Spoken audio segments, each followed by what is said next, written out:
Authenticity is a word we throw around a lot. And we say we want it from our leaders and we expect it from ourselves. The problem is it's hard to deliver something when we aren't exactly sure what it is. After this conversation with a master communicator, you will have a better idea of what it is and how it can be more useful for you and others. Welcome to another episode of the Remarkable Leadership Podcast, where we are helping leaders grow personally and professionally to lead more effectively and make a bigger positive difference for their teams, organizations, and the world. If you are listening to this podcast, you could join us in the future live. It's too late for this one, but in the future, you could join us live. And it means you need to know when those are happening. And the way to do that is to join one of our online groups, either on Facebook or LinkedIn. Those are two of the platforms we run the lives on. And those will both tell you when, where, and how you can join us. Just go to remarkablepodcast.com/Facebook or remarkablepodcast.com/LinkedIn. It doesn't matter which. Both of them will get you connected, let you know when we're live so you can join us and get valuable information like today earlier. Today's episode is brought to you by my latest book, Flexible Leadership, Navigate Uncertainty and Lead with Confidence. It's time to realize that styles can get in our way and that following our strengths might not always be the best approach. In a world more complex and uncertain than ever, leaders need a new perspective and a new set of tools to create the great results their organizations and team members want and need. That's what flexible leadership can do for you and the leaders in your organization. Learn more and order your copy today at remarkablepodcast.com/flexible. And now I'm going to bring in our guest. And before I introduce her, I'm going to tell you, I've got to bring something back up on top here so I can see it. There we go. I have to tell you, and you will know why in a minute, that of all the people I've interviewed, this is one that I'm a little bit nervous about. You'll understand why in a second. Jeanne Sparrow is a multi-hyphenate communicator. How about that phrase, everybody? She's hosted radio shows with media giants like Steve Harvey, George Wallace, and Danny Bonaducci, and hosted her own daily morning TV talk show for 7 years. Currently, she hosts a weekly radio show on V103, the top-rated iHeart radio station in Chicago, and hosts the Fearless Authenticity with Jeanne Sparrow podcast on the iHeart Podcast Network. She appears regularly on top-rated Chicago TV stations as a fill-in host and guest. She's a longtime voiceover artist, doing hundreds of commercials for national brands, is an actor in commercials and on broadcast TV, like on Fox's Empire, Chicago Med, Magnum PI. Are you starting to see why I'm just a little bit intimidated about this particular episode? She has spoken to and consulted with many not-for-profit and public corporations, and she teaches graduate level courses at Northwestern's School of Communication. She is the author of Fearless Authenticity, Lead Better, Sell More, and Speak Sensationally. And that's probably largely what we're going to talk about today, as the title of this session tells you. Jeanne, welcome to the Remarkable Podcast. Thank you so much for having me. It is an honor to be here. I'm already feeling judged, everybody. Okay, so let's just dive right in. So you've done all this stuff. That tells us a little bit about your journey, but tell us a little bit. I mean, I know more because I've read the book and we've got a lot of ground to cover, but tell us a little bit about your journey and then sort of how it ends up with this book. Well, fill in a couple of blanks in the story and then why this book. So I started talking at a very young age and I haven't shut up since. And that's pretty much the essence of who I am and what I do. And I've just found different ways to do it. But I have learned that the ability to take skills from one place and apply them to another is the reason why we stay successful. And through my podcast, I have learned that through all the people that I talk to that are also in the book. That's the reason why I started the podcast to begin with, to get more material for my book and to inside baseball, everybody. Right.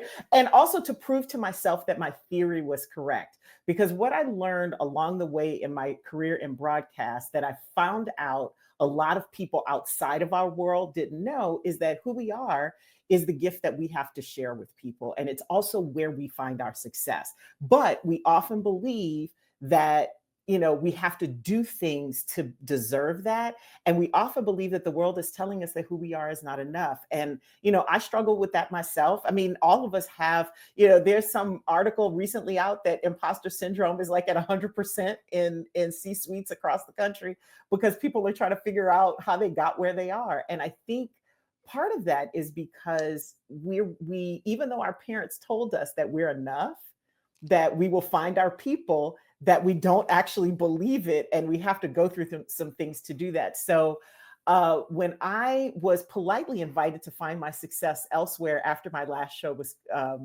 was canceled, I looked away for a second because I was looking. I know that I'm doing an upcoming show with someone about the imposter syndrome. Oh, good. And I know that we've done a couple in the past, and so we'll put all those in the show notes. I promise you, I wasn't ignoring you. So, when you were told you were released to your next opportunity, go ahead and I was invited. Yes, I was invited to find success elsewhere. I started my own business because I'd been wanting to and had never quite figured out what it was going to be. But one thing I did learn when I went back to school was that there were things we knew inside broadcasting that other people didn't, about how we connect, how we communicate.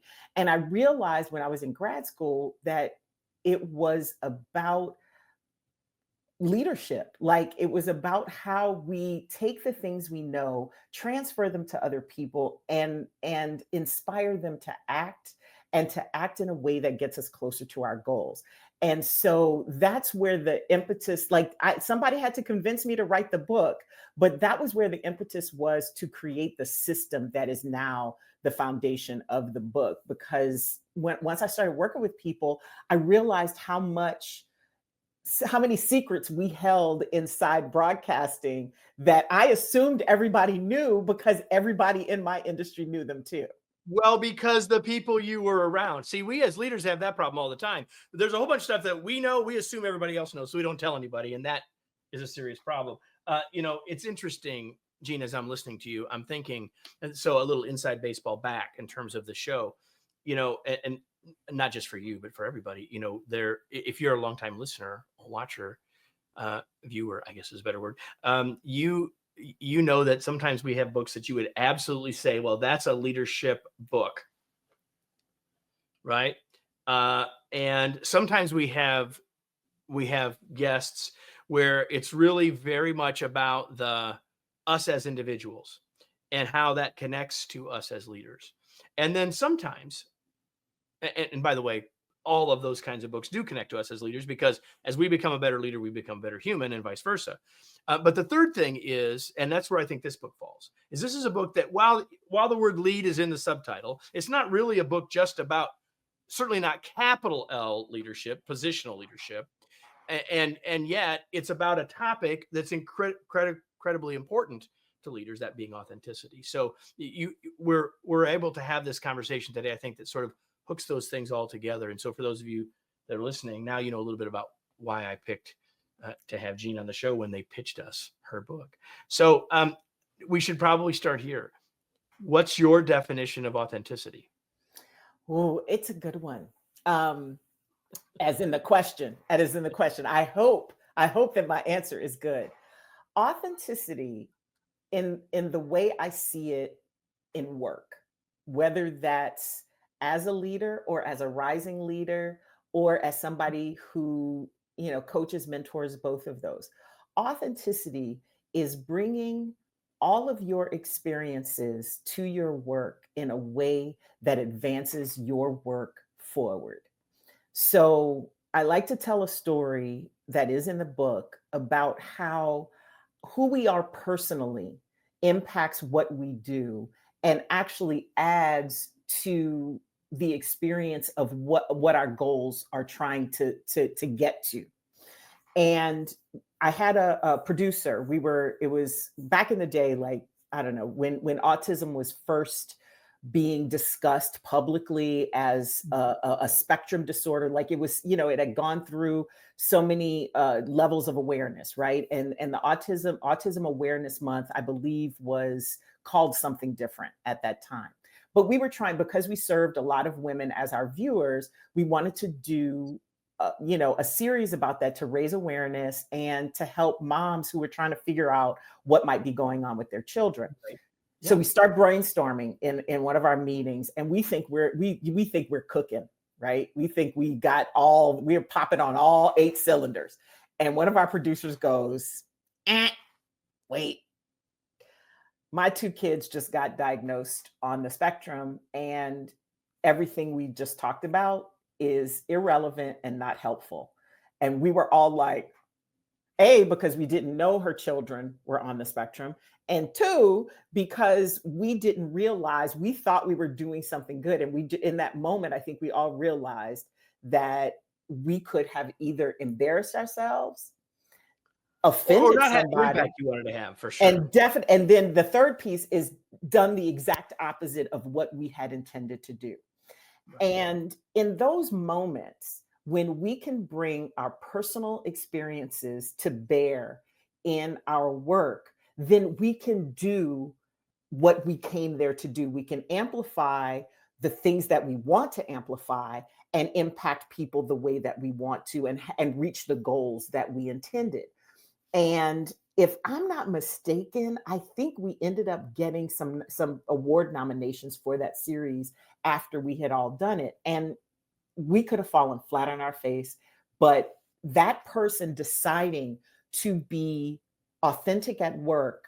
And here's the thing, she didn't have to disclose that her children were on the spectrum to be able, she could have just said, I know something about this and we're wrong. And here's why. And had she taken that approach, it might not have had the impact on all of you. No, it wouldn't have. But I mean, it probably would have changed your series, but maybe not. Could have had, it still could have had an impact. And that's really what this is about. What she did in that moment, because this wasn't even her, she wasn't the one even pitching the idea, right? It was somebody else's idea, but she made that idea better. She amplified how that whole thing turned out. But here's the thing I want people to know, Kevin. What happens, and we make these decisions every day, what happens when we sit in a meeting when we know better and we sit silent? And a lot of times that choice is determined by how the leader makes it possible for that kind of conversation to happen. Yeah, there's 2 sides. Yes, 100%. Everybody, thank you for that, Jeanne. And there's 2 parts to that. There's us thinking about that when we're in that meeting. There's us thinking about that when we're in the meeting and we're the leader, because then sometimes we may need to share that, but we need to make sure we're not going first, because we want to make sure we're not overwhelming what else might show up. And the third thing I would say is, are we making it safe for people to make the conscious choice in that meeting? So, Jeanne, you asked it as in the first person for me as an individual in that meeting. And I'm just saying there's two examples there when I have the boss hat on and when I don't.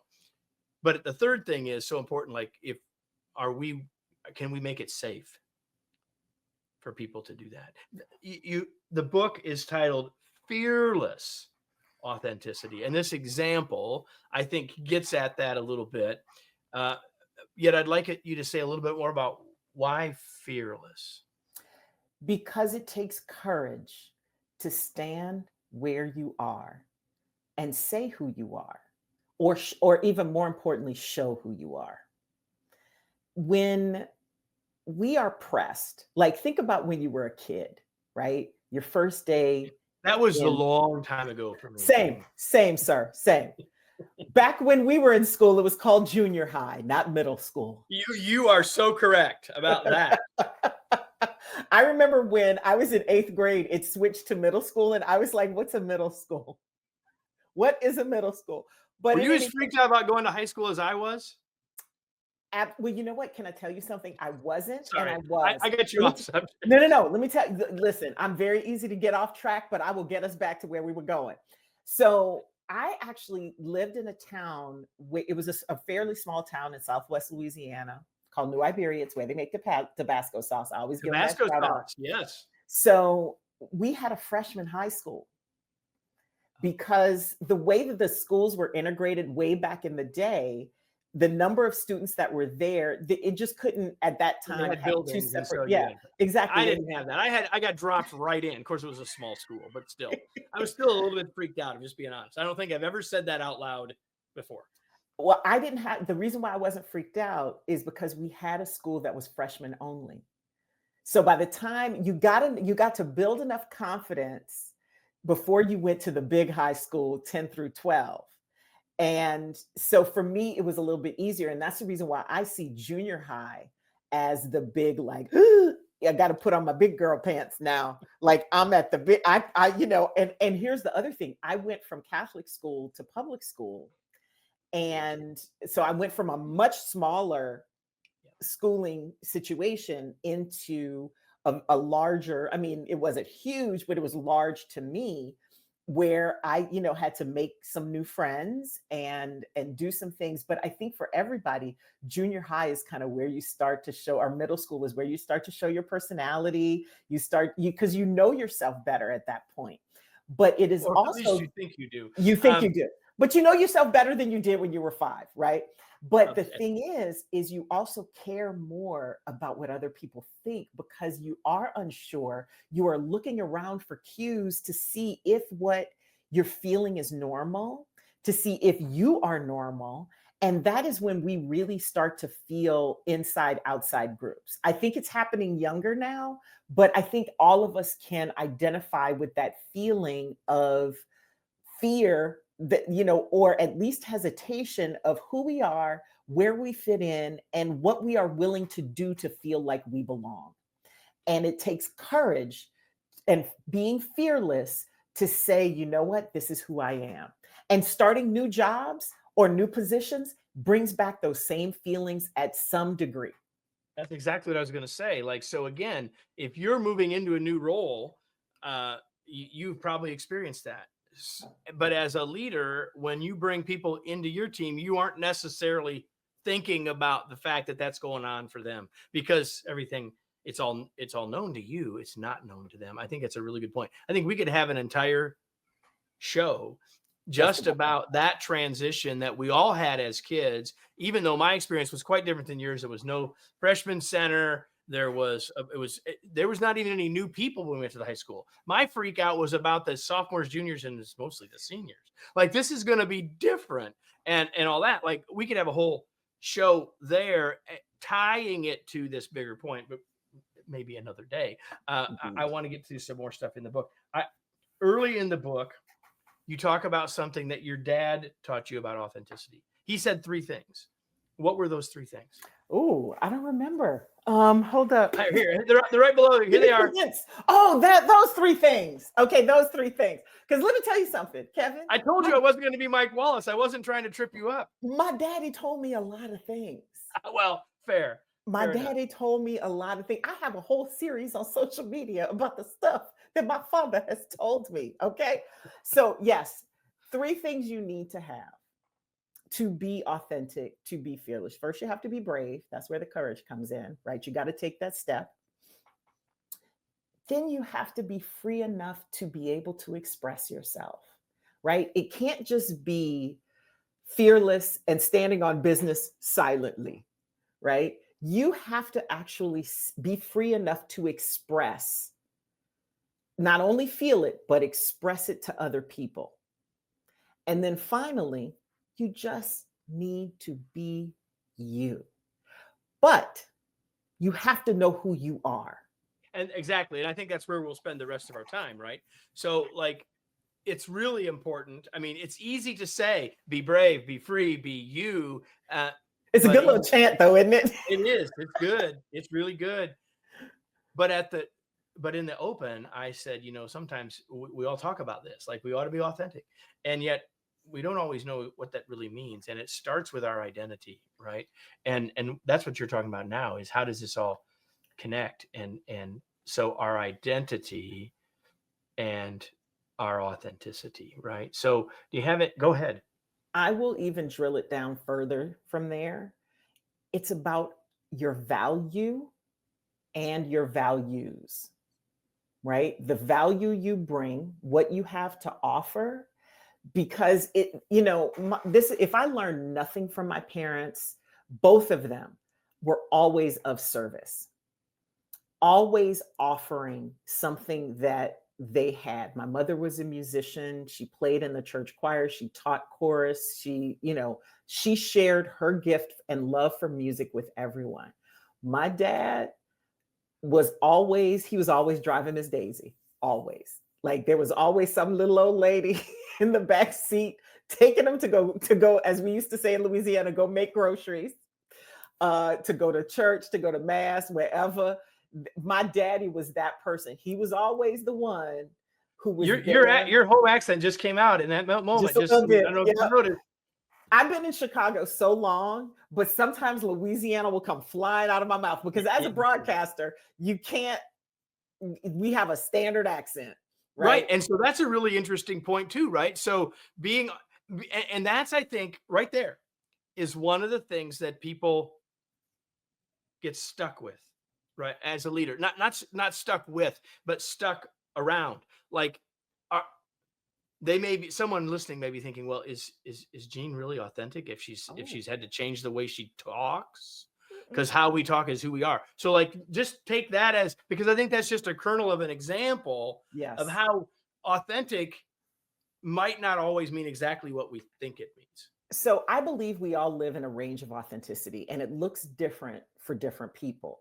Who I am and how I speak, and it's interesting because this conversation about code switching has come up quite a bit. And for people who don't know, code switching, at least for Black people, is speaking a certain way in your inner group than you do, say, in a group that is mixed, right? Mm-hmm. And that I equate that to, you might talk in a certain way when you're with your guy friends at the bar watching football or basketball or whatever your sport is, and speak very differently to your wife, to your daughter, or to your grandmother. Let's take it back. You're gonna and when I'm talking to girlfriends, now clearly, let's just speak.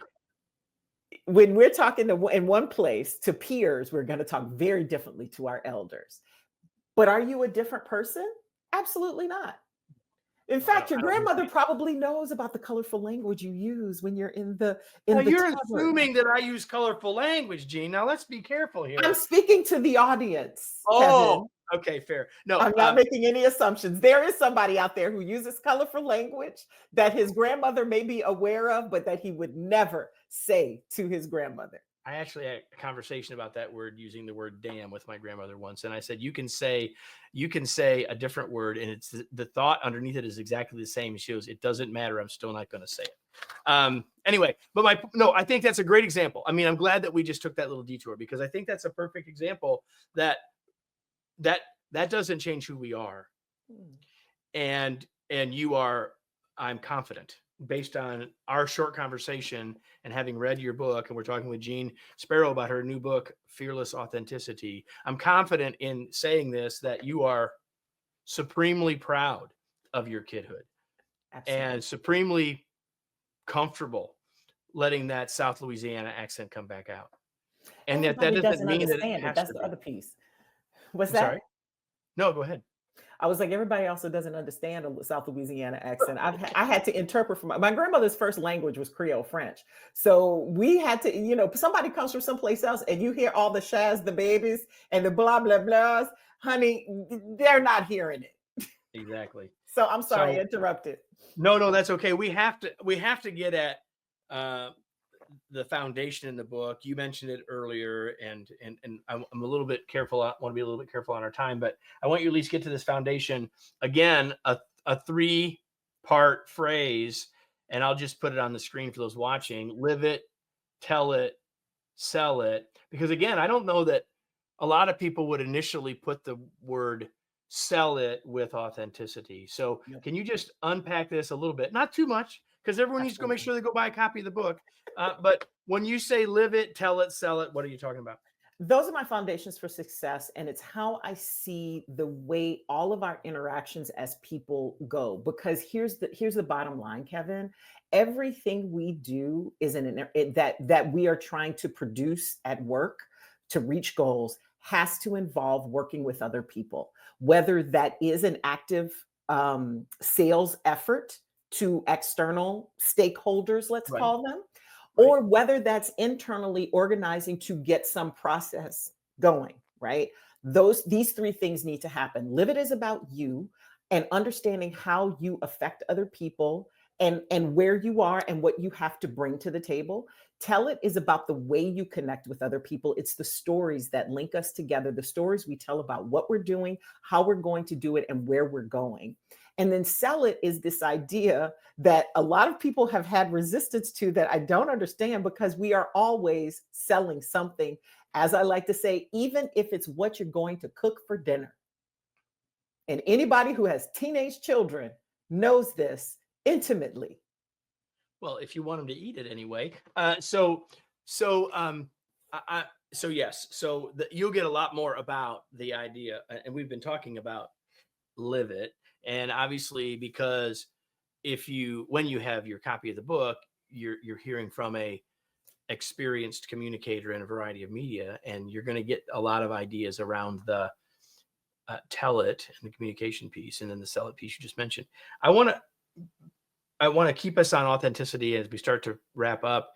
And we bumped up against something a couple of times, but I want to bring this word out because I think it's a really important word as it relates to authenticity, and that's confidence. I mean, we've talked about being fearless, and we talked about being willing, but if we want to be more authentic in the ways that we've talked about, confidence has to play a role. I mean, you've used the word fearless, you've used the word brave, but we don't always think about those words in the same ways we do confidence. So talk to us a minute about how you connect confidence and authenticity. I believe confidence comes through authenticity, true authenticity in understanding what your worth is. So when you know what lane you drive in, you can drive as fast and as long as you'd like, because you're not trying to switch lanes. Not trying to get off the road and get back on. And granted, to understand what that is, sometimes you do have to switch lanes, get off and get back on the highway.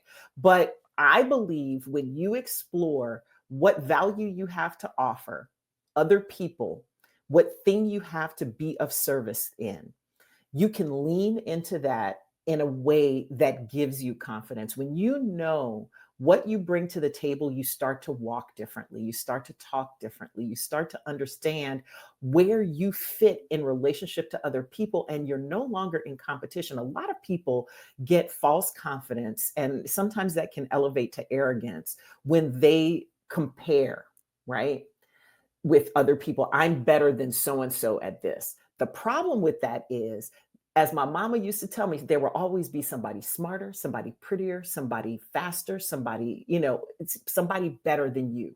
Always. There will always be somebody like that. So if you only get your confidence from the way that you are comparing yourself to others, eventually that confidence is going to get knocked down because it's not based in anything solid or real. And if you do find your confidence through what is inside of you, it is far more steady, it is far more durable, it is far more sustainable. And that's how I see confidence and authenticity. And did I lose you, Kevin? No, you didn't lose me. I'm Oh, still there you are. nodding. I just know that the Okay. camera's not working. Okay, Or that's all right. has frozen. So it's a lovely place that it froze. For all of you that are watching, I apologize. But for those of you listening, it doesn't matter. The thing that I love about what you just said, Mhm. Jeanne, is this idea that if we're saying we want to be fearless, we say, like, I got to be confident to be fearless, and yet the starting point here is clarity about self. And when we have the clarity, the confidence will be there. And so it's not like we have to muster the confidence. We have to let the clarity show the confidence through, if that makes sense. 100%. I often tell people that I'm training and working with that we end up sometimes doubting ourselves, and especially it happens at midlife, where you look up one day and you go, how did I get here? And then we get on this whole tangent of, I got to find purpose in my work and this and that and the other. The reality is that if you are stepping into who you are and you understand your value and what you have to offer, your purpose will find you. You just keep doing what you do well. what you know that you are here to offer other people, and the value that you can transfer from yourself to somebody else in service of some, goal that you have together, hopefully a higher, greater good. But even if it's just to get through the end of the day, like literally, if you have that, then you can sustain the whole journey, and it will all find you. I think a lot of times we chase things not realizing that things run away when we chase them. And the same thing is true of purpose and of confidence. But when we find that kernel inside ourselves, then we are able to do that. And here's the most beautiful part about it, Kevin, is that when we do that, we give other people permission and encouragement to do the same. To do the same 100%. So we had a little technical difficulty when we were doing this live. So hopefully this isn't too out of sorts for all of you that are listening to the podcast later. But this is for you because we wanted to give you all of the wisdom of Jeannie. So Jeanne, here's the question. What didn't I ask that you wish I would have? It's not so much a question, but it's a point that you touched on that I wanted to expand on. We talk about fearless authenticity, and I think a lot of people look at the book for individual development, which it is. It is absolutely about who you are and how you contribute to the greater whole. But one of the things I really want to bring forth is something I've been seeing in my work as a trainer and as a speaker and in just having conversations with people, is that the higher we go up as leaders, the less we are being authentic across the board. Even if we are authentic and we think about how we impact people up and down our flow as a leader, we forget about how that happens across. And a lot of times when you have people of similar power structure in a same room, there's a lot of masks on because we have to show our power, right? And the problem is that in a time when innovation is of immediate necessity because of the speed at which our world is progressing and changing every day, we do not have the time to not be fearless and to not be authentic with each other, because that is how we will solve problems, solve them quickly, and reach the goals that we are reaching for, and maybe even tickle some things that we weren't expecting to. I love that. So a couple things before we go that are not related to the book, but are more just about you. I want to know, Jeanne, what you do for fun. Oh, okay. So I love my work so much, it is hard to separate the Okay, two. that is an But unfair answer. I know that. Anyone who's been listening to this has already figured that out. I want more than that.